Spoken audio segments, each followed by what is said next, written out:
Morning, ma'am. Would you please state your name and your date of birth for the record? Rafael Vasquez, 13174. Thank you. It's the time set for self-surrender on a warrant for arrest. This was a grand jury warrant. The defendant is present with counsel today. Court notes the defendant filed a motion to quash the arrest warrant. That was filed on or about September 8th. The court has reviewed that motion. The court set the hearing today to address that warrant and release conditions and complete the arraignment. Counsel for the state, I have not seen a response to the motion. I'll hear from counsel for the defendant first regarding any argument. Counsel for the defendant. Judge, no, we just asked that the court quash the warrant for the reasons stated in the motion, Your Honor. My client has had prior counsel. When this case was being adjudicated up in Yavapai County, he made contact with that person throughout. He has made herself available to the court today in an effort to quash this warrant. She's not a flight risk, Judge, and the state does not oppose the quashing of the warrant.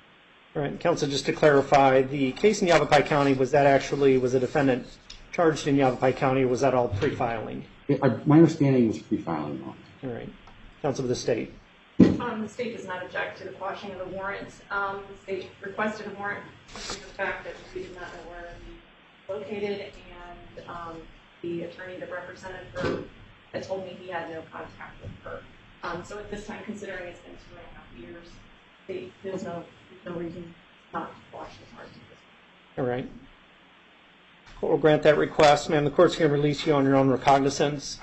There will be some additional release conditions. I'm going to review those with you on the record here. Okay. Those include that you not return to the scene of the offense, do not initiate contact with any alleged victim or the victim's family, do not initiate contact with any arresting or investigating officers. Judge, for the record, the state is asking for pretrial services, police with electronic monitoring due to the severity of the case. And the penalties in which the defendant is. All right, counsel for the defendant, does the defendant wish to be heard regarding that? Judge, no, we actually had conversations with the state prior to court today, and indicated that our client would be okay with an ankle monitor. Okay. He does reside in Tucson, and I don't know if that's going to create complications, but he has a significant connections with that community, both children and parents, which is for. So my understanding is the monitor is not going to work outside of Maricopa County. So she would need to be released to pretrial services, courtesy supervision in Pima County. They would need to put on that ankle monitor down there. And if the court orders that, Judge, obviously we'll make it. All right. Yeah. All right. The court will order the defendant be released to the supervision of pretrial services with electronic monitoring.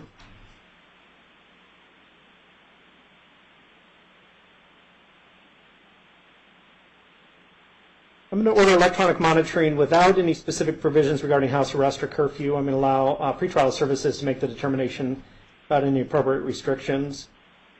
So maybe understand you need to report to Pima County pretrial services. You probably need to report to Maricopa County first. They'll send you down to Pima County. They'll let you know who to contact down there. And that'll be a courtesy supervision arrangement. They'll put the electronic monitor on in Pima County. Right. Because if you have it installed here, it's not going to monitor you in Pima County. Okay. So the monitor will be installed in Pima County. Okay. That'll be reflected on this order. The court's going to order that you not possess any weapons, do not possess any drugs without a valid prescription, do not drink alcoholic beverages and do not drive without a valid driver's license. Continue to reside at your current address in Pima County and keep the court up to date with that address. And Judge, as to the address, I would ask that the court seal that address for the reasons that prior to this, after this incident in March of 2018, my client was hounded by the media. And she has concerns that if her current residential address is disclosed to the public, that may continue. All right, the court's not going to put the defendant's address here, and the court will not require the defendant's address on the release order. Counsel for the defendant will need to provide her address to the clerk and make sure that that address is up to date. Sure. The court will otherwise seal that address so it's not available to the public. All right. And Judge, you want me to file something under seal with her address on it? Is that what you want me to do? That would be the best way, yes.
All right, so ma'am, the court has ordered that you be supervised by pretrial services in Pima County. Electronic monitor will be installed in Pima County.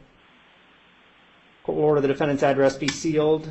So ma'am, you're going to need to sign the release order, but you don't need to give your address. Your attorney will provide that under seal. Court will enter a plea of not guilty on your behalf. The court has quashed the warrant previously issued. You have the following hearing dates. You have an initial pretrial conference, October 27th, 8:15 in the morning. That's before Commissioner Spencer. You have a comprehensive pretrial conference before Judge Sanders. That's on November 30th. You have a final trial management conference January 28th, 2021, also before Judge Sanders. Your trial date will be February 11th, 2021, before the assigned master calendar judge. And your last date for trial is March 14th, 2021. Thank you, ma'am. Good luck to you. Make sure you stay in touch with your attorney, appear for all future hearings, and report to pretrial services in Pima County. I go to Maricopa first. Yeah, though, report correct? to Maricopa first, and they'll refer you to Pima County. And they'll direct me. Okay. Correct. Thank you. And Judge, just two other things. I hate to go back on the release conditions. Since the order is coming from this court, did the order reflect that she is allowed to travel out of county for court appearances and to confer with counsel? Yeah, counsel has said any objection to that? No. All right. The court will grant that request since she's going to be residing in Pima County. Amy may travel to Maricopa County for purposes of consulting with counsel And and for making court appearances. Counsel, anything else? There wasn't. It just slipped my mind, Judge. No, there was something else. You remember what I wanted to say? No? Okay. All right. If you think of it, you can file something, and you can let the court know. If it's something that's agreed to, just file a stipulated agreement regarding release conditions, and I'll sign that. I remember, Judge. Okay. And I talked to the state about this. She does not have an opposition to it. Obviously, we have an indictment. We're going to evaluate whether or not a 12-9 motion is appropriate. We are requesting a 90-day extension on that deadline because we have yet to receive discovery and anticipate that this will be somewhat complex given the nature of the charges and the operative facts. So I'm going to request orally. I can put it ready if the court needs me to, but I'm requesting orally that you grant us a 90-day extension in addition to the 40-day period or 45-day period. And the 90-day extension is for discovery, did you say, or? To receive discovery, evaluate it, and to draft a motion. All right, the court's going to grant that request. You don't want me to reset those hearings at this time, is that correct? No, Judge, no. And maybe we should just have a date certain right now instead of just having it be a nebulous 90 days. So we're in the middle of September, or maybe mid-December. So discovery exchanged in December? No, the deadline for us to file our motion for remand if it's appropriate. Okay. Counsel for the state, any objection to that? I don't. All right. The court will extend the time to file a motion of remand to December. 90 days would be about December 15th. Thank you, Your Honor. All right, thank you. Yeah.